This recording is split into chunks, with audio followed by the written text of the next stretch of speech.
I'm in a garden right in the middle of London. It's very nice, nice and big, but it's unremarkable. There must be a score of gardens very similar to this within half a mile. But if this garden could speak, what stories it could tell. It could tell us about the great city that rose up around it and how it became the center of a mighty empire. It would be in a unique position to tell us about a country at war, from the threat of Napoleonic invasion to IRA bombs. And it could tell us the stories of the people who lived and visited here, from the first owner who spied for Oliver Cromwell to the Iron Lady with a passion for roses and the American president who cooked a barbecue on its lawn.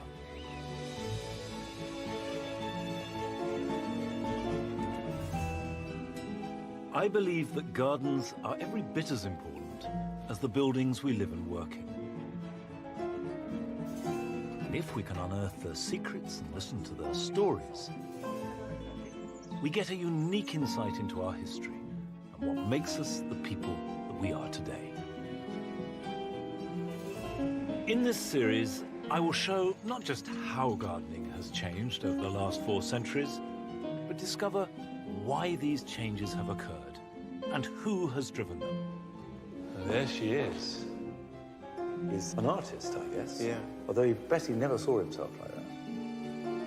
In this episode, I shall be exploring the gardens of the 17th century. This is grand, isn't it? I shall be working with tools of the period to discover just how gardens of the 1600s were maintained. I'll be getting 400-year-old inside information. This is showing you how to lay out your string lines, and then you build it up and build it up. And a long-lost garden will reveal the secret symbols of our forebears' religious beliefs. Am I reading this right? That what we're looking at is a labyrinth.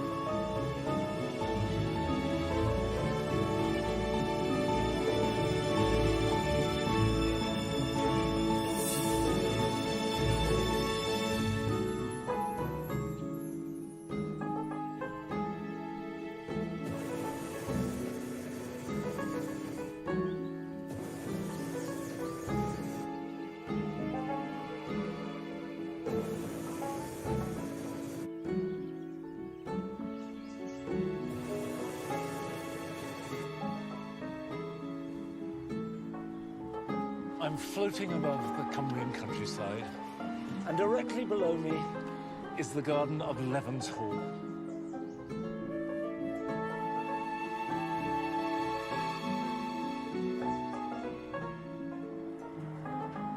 And Levens Hall is the only surviving garden from the 17th century. There are other gardens from the 1600s that have been restored, but none which have endured unchanged since they were first made. And if you want to step into the homes, the lives, and more importantly, the minds of our ancestors who lived in that century, this is the best place to start.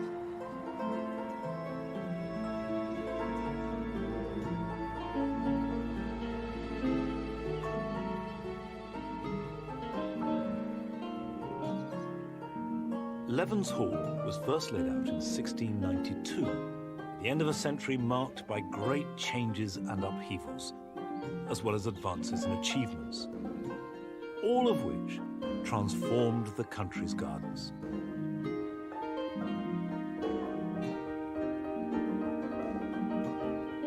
Every aspect of the garden, every element of its design, has its roots in the history of that turbulent century.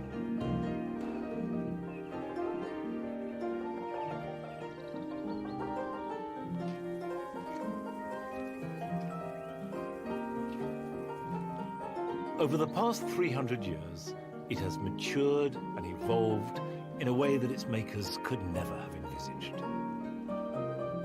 But where other gardens of the period have fallen into ruin or been completely refashioned, here the original layout survives and has been lovingly maintained. Levens owes its longevity to the continuity of 11 generations of the same family that have looked after it. And for the past 39 years, the custodians of this extraordinary garden have been Hal and Susie Baggott. This is the portrait of Colonel James Graham, who was privy purse to James II, so he was very prominent in the Stuart court. He looked after the finances of the king. So a powerful position. A very Big powerful. position. Right. And he bought this house, did he? Oh, yes. And has it been bought and sold since then? No, that's the only time it's ever changed hands. And who did he get to make the garden for him? Well, he brought in Beaumont, Guillaume Beaumont, French gardener, who had worked for King James.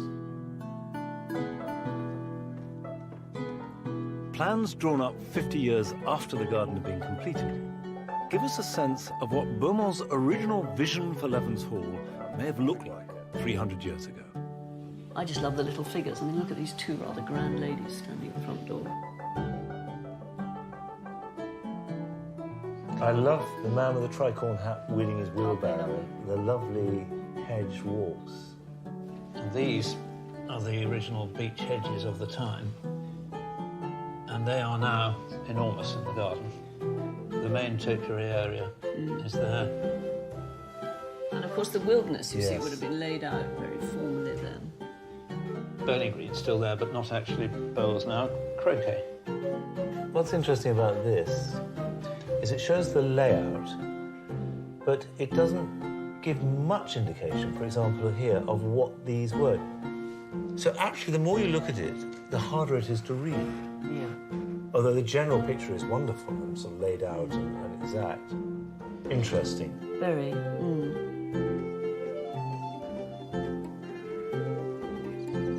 The only plan of Levens Hall provides a tantalizing hint at the mind at work behind the garden, but the details remain frustratingly elusive. I will be returning to Levens, but to understand what inspired and influenced those plans, I need to delve much further back, to the very beginning of the century. I'm on my way to visit a building that I've never seen before, but I've read an awful lot about. And I know that it was never finished. And apparently there's no garden attached. But within the structure that is there, there are clues. And if you can break the code, then the garden reveals itself in fascinating detail.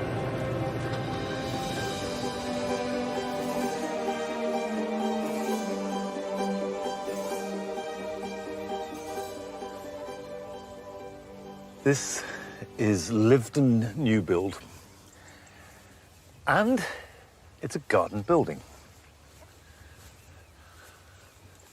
One of the most magnificent garden buildings ever constructed in this country. But it was never finished. It was made by a man called Sir Thomas Tresham. I've got a picture of him here. He was a wealthy and successful nobleman. Successful because he was knighted by Elizabeth I. And you can see him here in this magnificent armour, showing off his wealth. But the armour is decorated beautifully with trefoils. And that is part of the code that is inscribed all over the building. Trefoil was a symbol of the Trinity, the Father, the Son, and the Holy Ghost. And this was really significant because Tresham was a Catholic. In an age dominated by the conflict between Catholics and Protestants, the intricacies of faith of our 17th century ancestors is the key to understanding their homes and gardens, because they're often packed with religious codes and messages. So the first thing you notice with this entrance porch is that it's got 5 sides to the bay. 1, 2, 3, 4, 5. And each side is 5 foot long. 3, 4, 5. 5 times 5, 25. That symbolises the 25th of December, Christ's birthday, and the 25th of March, the date of the Annunciation to the Virgin Mary. And immediately as a Catholic, you would get that. You would start to read into this. It's a message to you. You're amongst friends, and these are very persecuted friends. And there's one last clue that isn't immediately apparent, but as you walk around, reveals itself. And that is that the whole building is in the shape of a cross.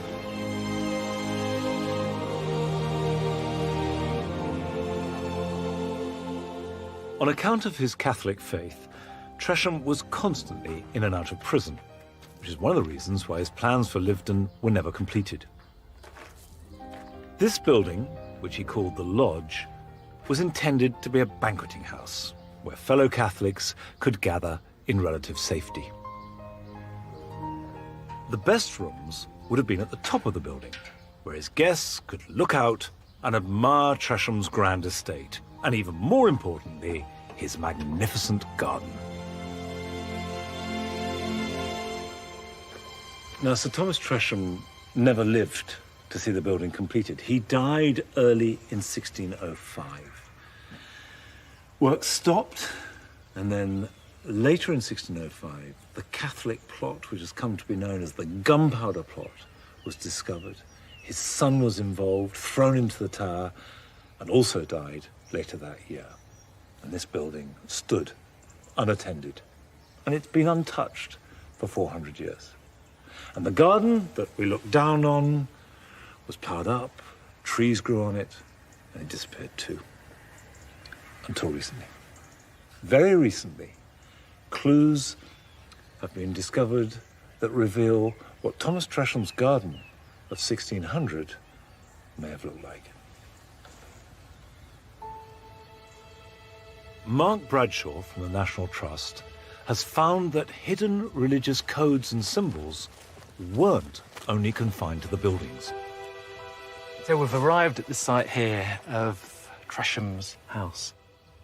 Archaeological research indicates that from the house, Tresham and his guests would have walked up through a series of 7 terraces, symbolising the 7 sorrows of the Virgin Mary. They would then have arrived at an orchard, which has recently been restored using the original planting holes. Do you know what amazes me about this? I had no idea that gardens were being made on such a scale. This is grand, isn't it?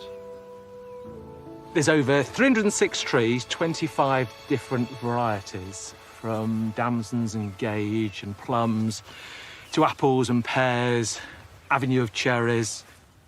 This is statement gardening, showing wealth, ingenuity, ability to obtain these varieties, bring them into your garden to show off. Until the beginning of this century, it was believed that the rest of Lyveden's garden had been ploughed up and irretrievably lost.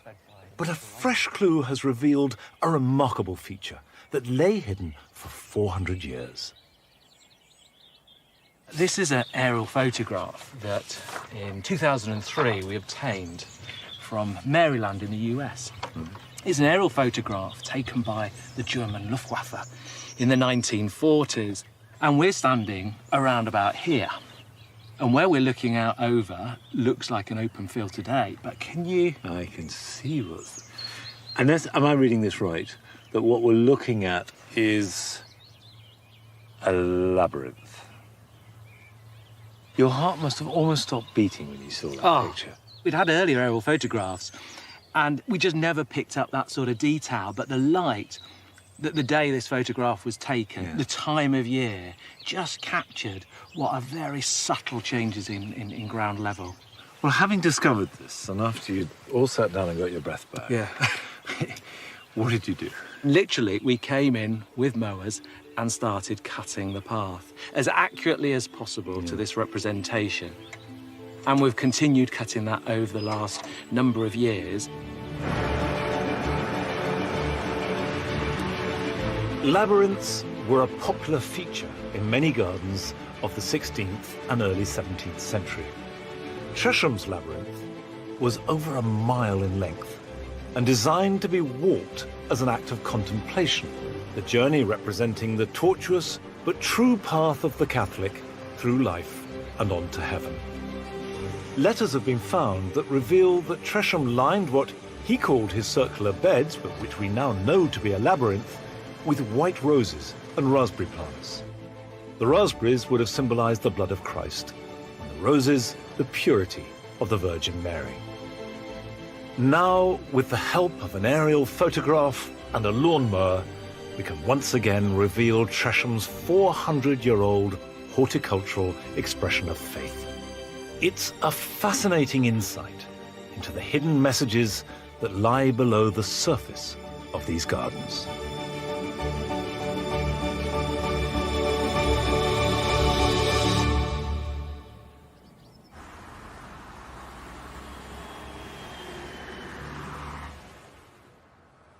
Lyveden has revealed and hinted at some of the clues to the secrets of the 17th century garden, but I'm now keen to discover more.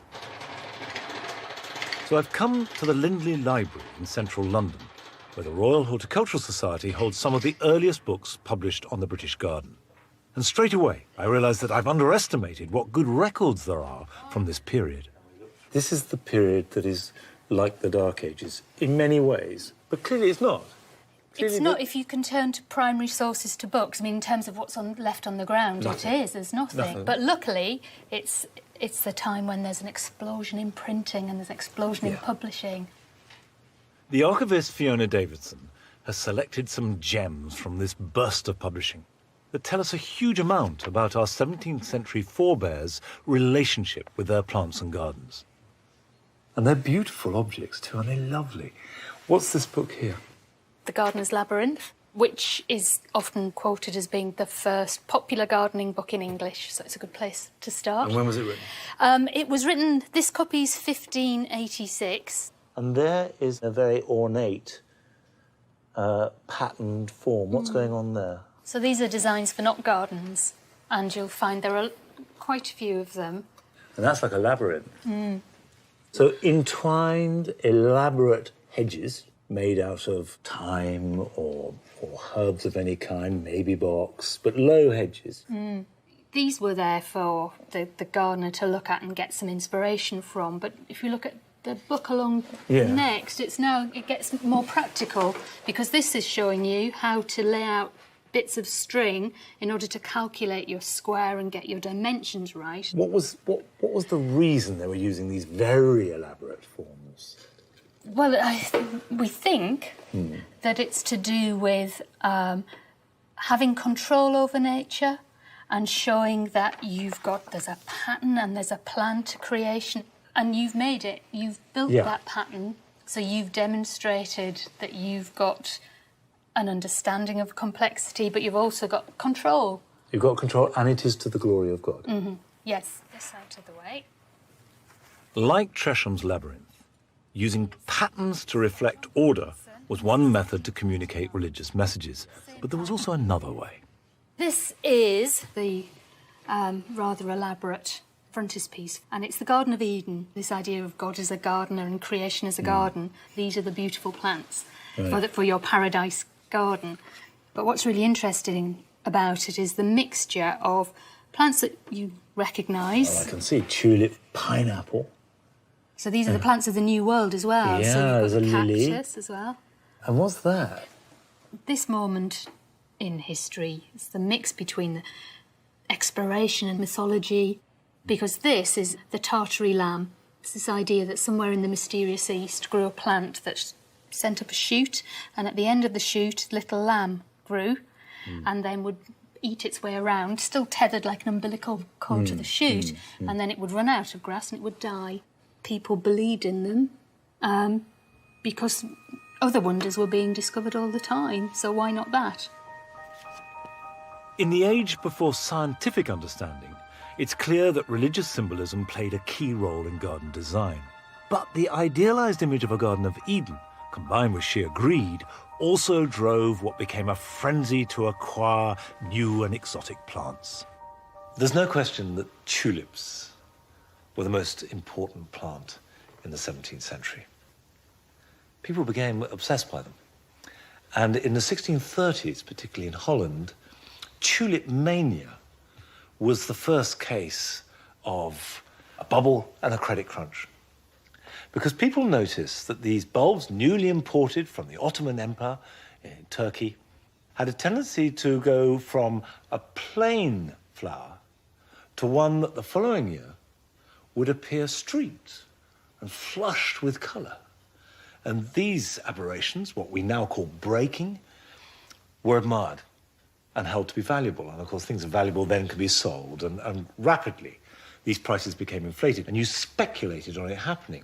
So what it would mean is you would take a single bulb like this, an ordinary tulip bulb, sell it to someone in the hope that it would break. And by the time it went from being planted as a bulb to appearing as a flower, it could have been sold 10 times. And vast fortunes were made. And in fact, I noted down one bulb of a variety called Viceroy was sold in the 1630s for 2 cartloads of wheat, 2 cartloads of rye, 12 fat sheep, 2 hogshead, that's 100 gallons of wine, 1 bed, 1 suit of clothes, 4 fat oxen, 8 fat swine, 1,000 gallons of beer, 2 tons, that's 2 barrels of butter, 1 silver drinking horn, and 1,000 pounds of cheese. And you can only hope that it was a beautiful flower at the end of all that. Well, the bubble burst. Fortunes were lost. Capitalism crashed around its ears, but the tulip endured. This tulip mania was a very strange affair, although perhaps not so different from the booms and crashes of recent times. But what was essential to the age was the idea that the more one could tame and control nature, the greater the demonstration of wealth, status, and power. I've come to Hampton Court, where following a bitter civil war that had seen Charles I executed, a republic under Oliver Cromwell rise and fall, the new king, Charles II, chose to mark his return from exile with one of the century's most iconic garden features. This piece of water is really significant. You've got to remember that Charles had just come back from exile. It's 1660, and one of the very first things he does is to make this. And the context is that he's been driven out of the country. There's a terrible civil war. And as far as he was concerned, a monstrous regicide as his father was murdered. So he returns, and he does this. What it does is slice through the landscape. It straightens a river. You've got the avenue flanking it either side, so nature is dominated.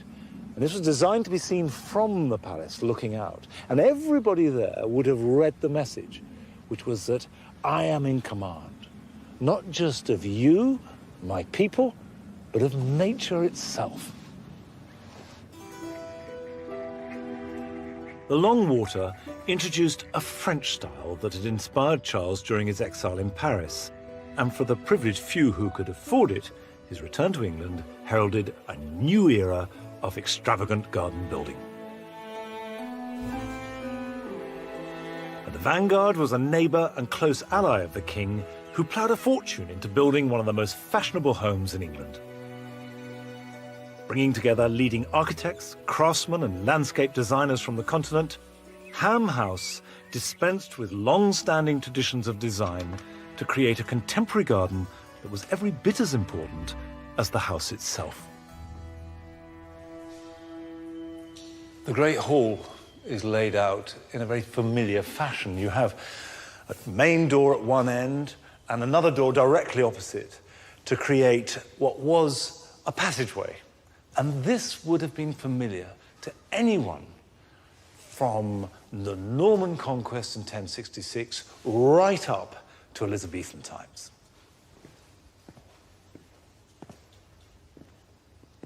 But what was new was the way that what would have been the old cross passage was designed along the line of the main axis of the garden. So for the first time, house and garden were designed as one entity. And this is really the turning point from a medieval arrangement to one that became essentially Baroque. Ham was extended and remodelled in the 1670s with all the drama and magnificence of the Baroque style. And in doing so, the splendour of the new garden was revealed wherever possible from inside the house. As at Lyveden, the reception rooms were on the first floor, so the guests could view the ornate planting of the French-inspired parterre from above and admire the owner's impeccable taste. These changes were propelled by an extremely ambitious woman who inherited Ham and then transformed it into the exquisite house and garden that we see today. Here we are in the long gallery. I wanted the house steward, Camilla Churchill, to explain to me how this woman, Elizabeth Lauderdale, could afford the vast expense of all this. And there she is, with her black servant. And she's got her hand on roses, which signify fertility. So she was possibly pregnant with her first child. And what sort of person was she? She was very well educated. She was able to befriend the right people. Who were the right people? The right people, well, she was a royalist. She was friends with Charles I. While the Civil War happened, she was also friends with Cromwell. It seems that through a combination of guile and charm, Elizabeth managed to hide her true allegiance to the exiled Charles II in France. And while publicly she endorsed and befriended Cromwell, in secret she was plotting behind his back, passing on intelligence from the privacy of her garden at Ham. She was part of the Sealed Knot Society, corresponding with other royalists on the continent and trying to get Charles II back on the throne in this country, presumably supplying political information to him to help forward the royalist cause. On his return to England, Elizabeth's loyalty to the king was rewarded with an annual salary of £800. That's something around about £1 million in today's values. And she spent this newfound wealth on extending the house and creating a garden that reflected contemporary fashions. Medieval knot gardens were swept away and replaced with something we would consider very familiar, even very ordinary today. By the 1970s, the garden was pretty overgrown. And the decision was made to restore it to its heyday 300 years previously, in the 1675, just after the extensions of the house were done and this garden was laid out. And at first glance, these great expanses of lawn seem unlikely. Think of formal gardens consisting of hedges and patterns. But actually, these plats, as they were called, were a symbol of wealth and control. Because to have a lawn at all, particularly a lawn of this size, and 8 of them, directly in front of the house, meant that you had to be able to employ people to cut them. Remember, no lawnmowers. These were cut by scythes. A tightly cut lawn, usually used for playing bowls as at Leven's Hall, became an essential, fashionable feature for late 17th century gardens. And so too was a wilderness. This was still formal, but a more private space, an ideal for a stroll, entertaining guests, or even an assignment. The wilderness was an exciting mixture of a very controlled wood and a touch of the unknowable. Somewhere that was just a little bit outside normal life, a little bit of frisson of danger, but very, very organized. So you have these trees, pruned so you can see through them, with hedges clipped tightly underneath them. And this use of space, of bringing the wood into the garden and the garden into the wood, exactly fitted with the new spirit of the age. Although this garden continued the tradition of extreme formality and control over nature, you get a real sense that it was designed not just to be admired, but also used as a place of recreation and pleasure. And this modern idea of a garden is encapsulated in a painting of Ham done at the time.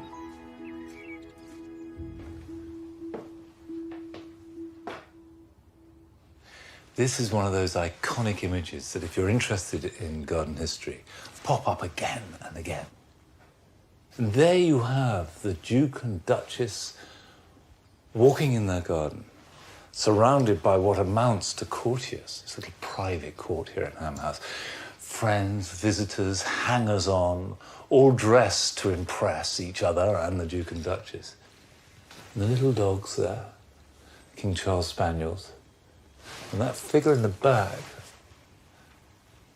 yes, sort of rather brooding figure of a priest following on behind, and the page boy bowing low. So this moment court of extravagance, of a couple in their prime, dominating their world. But this is somewhere where their lives are being lived, and the garden is working as part of the household, rather than just serving the house. And that's a big change. That's an important shift in the use of a garden. Alongside this evolving use and design, the contents of our gardens were also significantly changing in this period. It was a pioneering age of ever more adventurous travel and trade, which saw the influx of new plants from around the globe, many intended for the dinner table. I wanted to find out what people were eating in the 17th century, and if that differed very much from what we eat today. Hello, Vicky. Nice to see you. Hello. Those look really good. Oh, thank you very much, yes. I love the smell Can't beat fresh carrots. of a newly pulled carrot in the morning.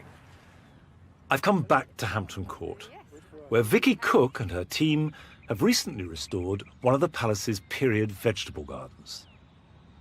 We have this idea that they ate meat and then hardly any vegetables at all. Ah, right, yes. Well, vegetable eating started to be popularised in this era. I think partly due to revolutions in the way that they grew things. Yeah. They had better knowledge of how to get good crops from the land. Yeah. But also it was, I guess, partly a fashion thing. People were maybe more aware of the health benefits of eating more vegetables. Carrots were originally purple and white, and then they had some were selected to be yellow. So when did orange carrots come in? Orange carrots came in the 17th century, and they were bred by the Dutch in about the 1650s. Some say it was as a patriotic gesture to the House of Orange. But these are the purple ones. So that's beautiful. Absolutely gorgeous, aren't they? And have you got any white ones? We've got some white ones here, yeah. Well, yeah, see, that's fantastic. OK, there's carrots. Let's move on. Yep. You've got rather an overgrown, what looks like, I don't know, radishes, are they? Yeah, we have some very overgrown radishes, but they've been left for a reason. Oh. So these are radishes that have gone to seed, but they would have eaten the radish pods as a delicacy. Well, the pod is quite tough. Let's be honest, that isn't the nicest thing I've ever eaten. What strikes me is the variety of produce that was being grown. In fact, it's a much wider range than most of us grow or eat now. Costumary would have been used to flavour ale. It has a very strong, distinctive flavour. And they use quite tanniny things for beer because it helps preserve it. Oh, gosh. Yeah, it's quite... Wow. Also listed as a salad ingredient, but I think that would have been... OK. Is there anything that they conspicuously didn't grow? In the 17th century, things like potatoes and tomatoes and runner beans, they were very new. They would have been novelties. Right, and yet they're pretty much staples for us, aren't there? There aren't many gardens that grow vegetables that don't grow a tomato or two, exactly, or potatoes. that's it, yes, but would have been dangerously exotic and people were a bit suspicious of these fruits, which are all in the same family as deadly nightshade. That's interesting. Like your lettuce, they're looking really good. Yeah. Did they eat lettuce as salad as we do? They might have boiled it, but I don't know. Boiled the lettuce? Probably. They seem to boil quite a lot of things. Exotic new varieties of fruit and vegetables coming into the country weren't always equipped to grow in our climate. But gardeners have managed to work out an ingenious method of nurturing them through to their precious harvest. Oh, look, you've got some melons. We have actually got some melons. Melons would have been grown in hotbeds, which were an important feature of any aspirational garden in the 1600s. So how were these hotbeds made? So a hotbed would have been a construction, a little bit like you can see here, raised off the ground, and they would have used a very fresh, strawy, manure-y mix of straight out of the stables that would create heat as it breaks down. And that is providing an artificially warm environment for the seeds to germinate and the young plant to grow. The plant to grow, yes. You really need to protect them in those very early months. Yeah, around August, September time. That's it, yeah. But even earlier, I mean, they were very keen that that you would show off your status by having a melon out of season. So, you know, some gardeners said that they could produce melons by May for their table, which is quite an impressive feat. As our 17th century ancestors sought better methods for growing plants out of season or from tropical climates, they increasingly began to challenge old superstitions that were based on tradition and faith, and to embrace a new world where intellect and science was applied to gardening for the first time. The Age of Enlightenment had arrived. I've come to the country's first botanic garden, made specifically in Oxford to observe and study plants. The way that people were thinking about themselves, about the physical world, and of course that included plants, and explaining it was changing radically. And actually this amounted to a revolution in the way that we were looking at the world. And the effect of that obviously changed gardens and still affects how we make and view gardens to this day. To see this legacy for myself, I'm paying a visit to the Department of Plant Sciences at Oxford University, where the collaborative study of science in the late 1600s transformed our knowledge of plants. We're particularly interested in using this very simple plant to understand how rooting systems grow and develop. We can identify genes that control those traits. Then we can begin to use this information to enhance crop productivity. Today, this genetic modification of plants has raised a passionate ethical debate. And I wondered whether, in an age ruled by such profound religious beliefs, the work of 17th century botanists was greeted with similar skepticism. So, tell me what we got here. It's a book herbarium, and it dates from about 1680. So it's over 300 years old. Stephen Harris is the Druce curator of the Oxford University Herbaria, and it still houses some of the first collections and studies of plants in this country. What we have here, then, is a whole series of dried plants. The interesting thing is that they have been carefully collected, carefully, beautifully preserved and recorded, and an attempt to organise and understand their interrelationship. Not only necessarily preserving the stuff in the form that we have here in terms of these dried plants, but also in terms of being able to grow things. How do plants respond to the environment? People were starting to ask explicit questions, and more importantly, they were actually manipulating things. They were changing things. They were essentially doing experiments. Research into the behaviour of plants had, by the 1720s, led to the crossbreeding of different species. And this was a pivotal moment in the story of our gardens. This is a specimen of a plant called Fairchild's Mule, and it is in fact the first artificial hybrid. It was created by a chap called Thomas Fairchild. He was a nurseryman in Hoxton, and it's a hybrid between a carnation and a sweet William. And what was the reaction to Fairchild's Mule? People started to get a bit queasy about what the implications of this might be. If you can create something else out of two different species, then where does that place your ideas that species were somehow God-given? They were fixed. Mirrors in some ways the sort of GM debates we're having now. Yes, I think these sorts of discussions where you get these fundamental changes, perhaps in ideas and in beliefs about, if you like, the role of genes and genetics in our general lives would have been very similar.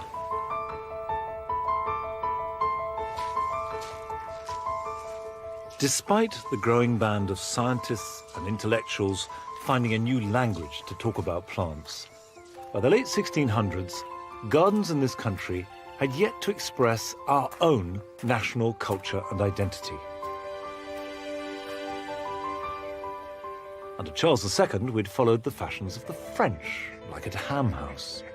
But his death and the subsequent overthrow in 1688 of his Catholic brother James had ushered in a new era of garden design. I've returned to Hampton Court, where this latest style arrived with a new Protestant monarchy from Holland, Charles II's niece Mary and her Dutch husband, William. William and Mary brought with them a completely different culture. Mary, for example, bought marvellous pottery, there was new gardening culture, and they came to Hampton Court and really adopted it as their favoured palace. Together, the new king and queen set about transforming the old Tudor palace to their own Dutch tastes. But just 6 years into their joint reign, Mary died, and it was left to the grief-stricken William to complete the task.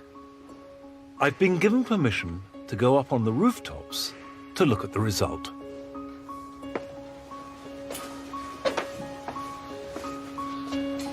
Up on the leads.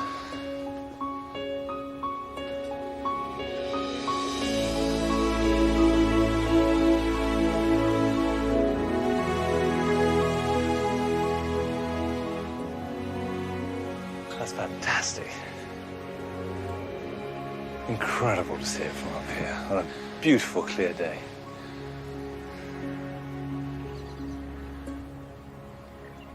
And what it brings home is the particular Dutchness of it.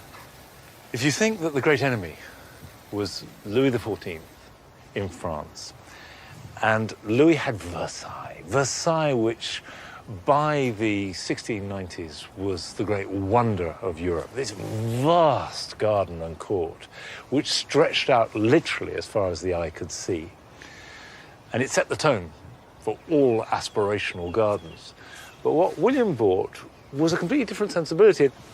Whereas Versailles looked out with its great avenues and domination, there was something inward-looking about Dutch garden, something contained and precise, almost finicky.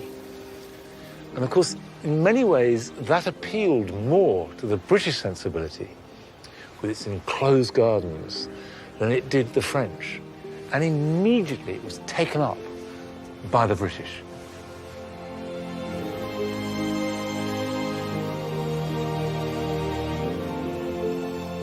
Through a combination of meticulous historical research and the forensic examination of old planting holes, William's Privy Garden, as it was known, was accurately restored in 1995. Now, the whole point about the Privy Garden was that access to the king was a series of stages. And in the palace itself, you went through reception rooms that got smaller and smaller until you reached the royal closet, where the king could speak to people one-to-one, or just 2 or 3 people. And so it was with the garden. You were only allowed in here by invitation. The court couldn't mill around. So this was personal and it was private, but he's a king. It wasn't as though he was out here weeding. This was magnificent and intended to be so from the outset.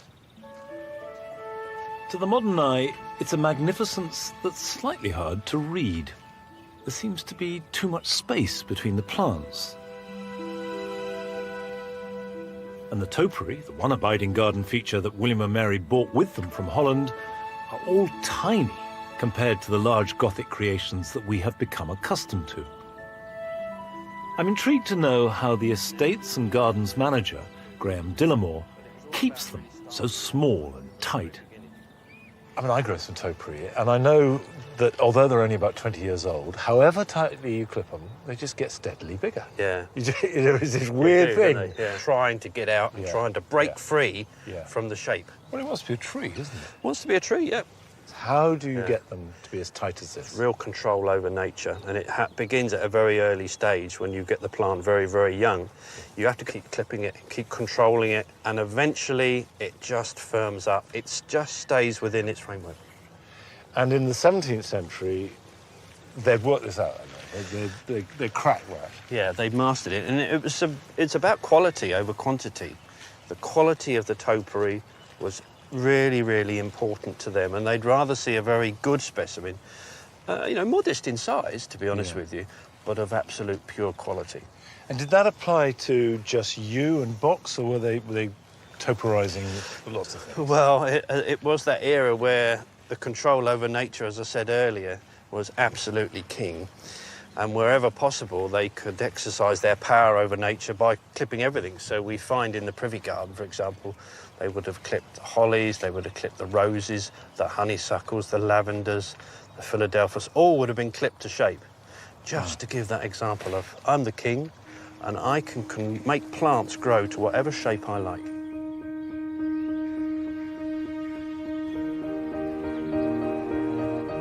At exactly the same time as William's Privy Garden was being made, our sole survivor from the 17th century, Levens Hall, was also being planted. And all the evidence from Hampton Court would suggest that its famous monumental topiary would originally have been just as small.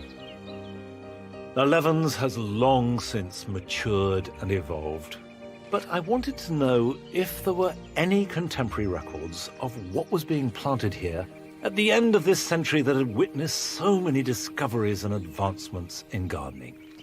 Certainly for the look of the garden, we can go back through photographs for 100 years, paintings probably for another 100 years before that. But amazingly, here at Levens, they've still got all the records, the letters, bills, receipts, all the paperwork relating to the whole setting out of this garden back in the 1690s.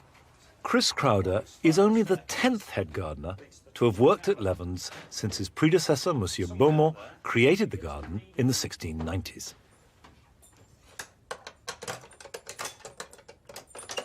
He's taking me behind the scenes to a fascinating treasure trove of records from the garden's long history. Everything that's gone on at Levens for centuries. It's all here. It's all stored in these boxes. £1.5 pound of onion seed, 2 ounces of radish, lettuce seed, 2 quarts of French bean. All this, the evidence is here, so we know exactly what he sowed. The sort of things that he was ordering at that time, the sort of things that were being received. 1,000 tulip roots, 200 double jonquil, 200 ranunculus. They're fairly substantial numbers. Well, you know that 50 years earlier, tulips were going for vast sums of money, and that they were really precious. The concept of a border, as we know it, didn't really exist, did it? No, perhaps not the way we fill them. That's the difference between now and then, isn't it? Back in the 1600s, was looking at individual plants. If you see old illustrations, they would have been in plant and a lot of bare soil, and they would have focused in. Which is why when I look at 1,000 tulip roots, I'm thinking, that's interesting. Maybe the world is changing. Were they beginning to mass plant? It's possible. The very late 1600s. It might have been the cusp of that new era. So it was a period of revolution, really.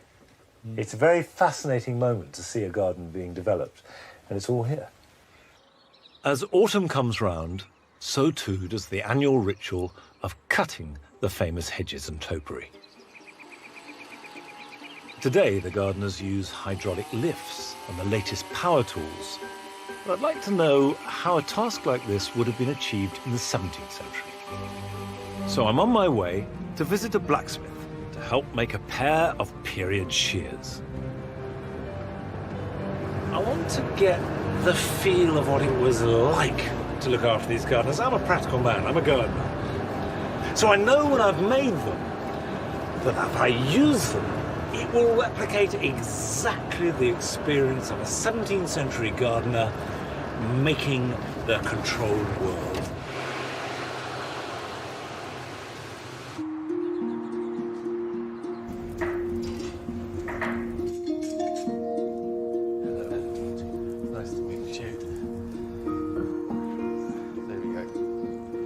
Long before the advent of mass production, toolmaking was a bespoke craft where the relationship between a professional gardener and a blacksmith like John Beavis was absolutely vital. What I've got here is a billet prepared ready, and once it reaches its temperature, out onto the anvil and quickly bang it together. And we're almost there, actually, Monty. Coming out, What we want to do is create the top end of the blade, working back and then form the cutting bevel. The billet is made up of a strip of wrought iron and steel, fire welded together, which John then slowly hammers into the shape of the blade. This is folding a bit, isn't it? That's right. So it's correcting what you do. Shaping the blade is a laborious as well as skilled process. But once completed, we're ready to start the handle. Right. Confident to have a go then? No, but I will. Take hold of the tongs. Yeah. And I'll tell you when. Which way up? We've got to go. Where's that way. Okay. On there's the side of the anvil. Right, there we are. So we're there. And we're... And just, that's right. Work your way up to the end of the blade. Turn over. Lovely. You there? Yeah, we're there. We'll have him back in the fire.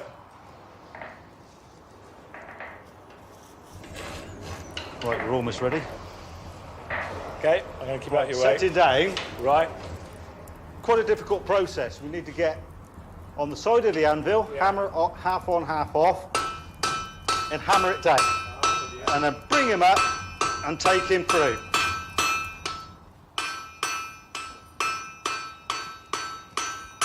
So the side of the anvil has created that step. I'm with you, yeah.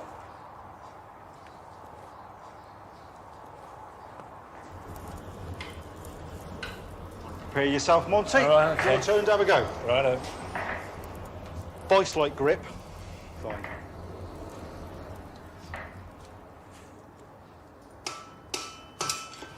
There he went. You were right. Vice-like grip. Vice-like grip, okay. Let's pick him up. Whoops, quite tricky. So, right, let's put him back down. And it was on end to end like that. Okay.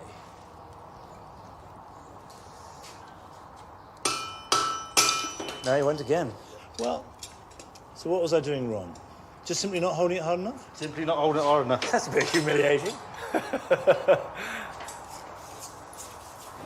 Real craftsmanship based on years of skilled practice is needed to make a tool like this.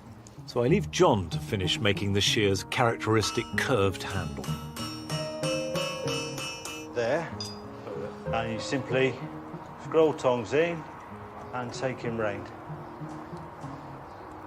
And then square him up on the side of the veil. And that's him basically done. Let's burn him on. So the handle's here with a hole drilled in it. Yep. And all we need to do is push him on.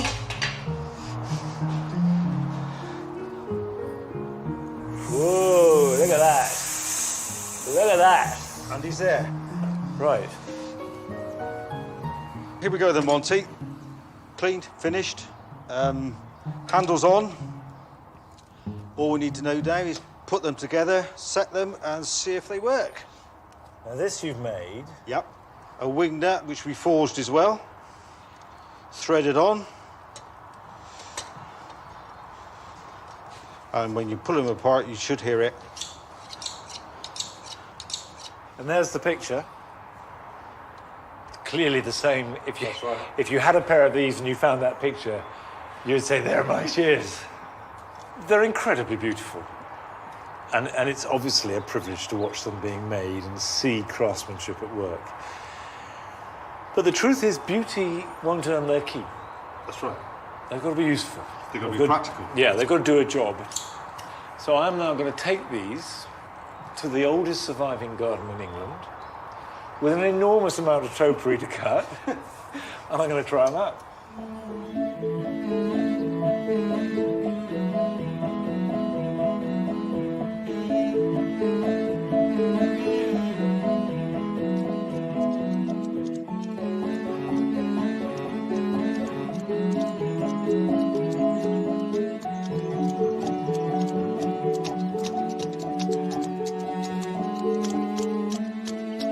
If you think this is a 1640-odd design, Yeah, look, it's working.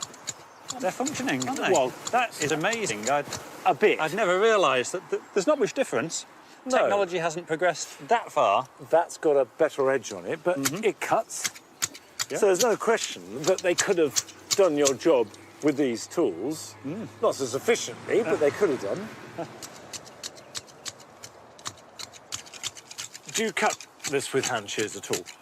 I have cut a lot of the pieces with hand shears. The bigger they get, the higher they get, the more I slip into the electric and the petrol stuff. I would say 90% of the things in the garden are cut mechanically now. But it's a great joy to do it by hand. You get a feel for it, don't you? You do. And do you think that the technology, shears for example, affected the shapes? Almost certainly, yeah. It's certainly a different style of clipping when you get onto the straight edge mechanical shears. You can make a much smoother, flatter edges more easily. So they would have had more curves, more balls? I would think they would have been more rounded. Everything would have been more rounded. And do you feel bound or even inhibited by the fact that these are 17th century pieces of topiary and somehow you need to preserve that heritage? I would say probably not. I love and respect these old pieces. They may be from the 17th century, but actually it's us that remake them and reshape them every year. So it's our little edge to them that's important every season. So in 1690-something, these were 17th century pieces, and then in the 18th century they became 18th century topiary, and 19th, and now they are 21st century topiary, living and alive in the present. Yeah, I don't think any generation should be completely tied and trapped by the views of the previous one. What I've learnt on my journey through the 17th century is just how powerful a statement gardens could be. They weren't just a space to entertain or while away the hours. Gardens defined who you were and what you stood for, whether it was your faith, your understanding of science, or your wealth and status in society. And whilst our only surviving 17th century garden, Levens Hall, took the fashions and trends of that century for inspiration, it also looked forward with a revolutionary new idea.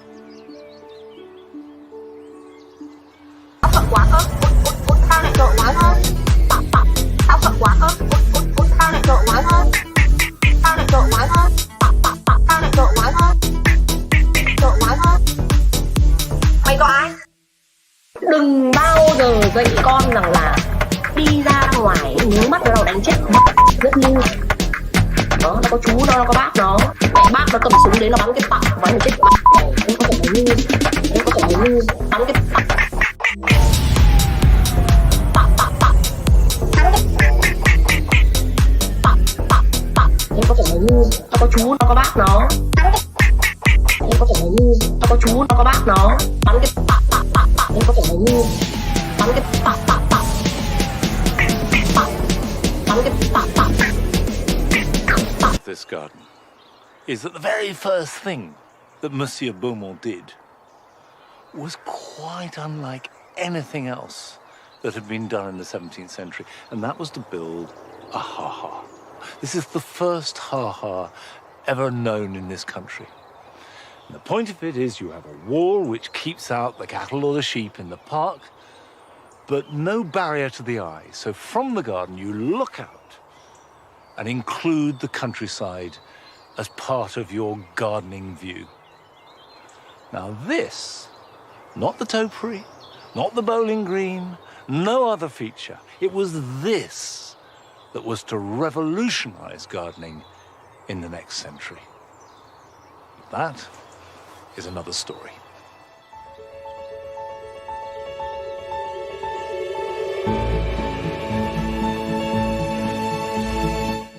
And the story of the 18th century, the age of the landscape garden, is told by Monty at 9 next Sunday. Don't forget that you can catch up with Gardener's World on BBC iPlayer. Lots of useful hints and tips and some glorious displays of autumnal colour. Next here, Family Guy.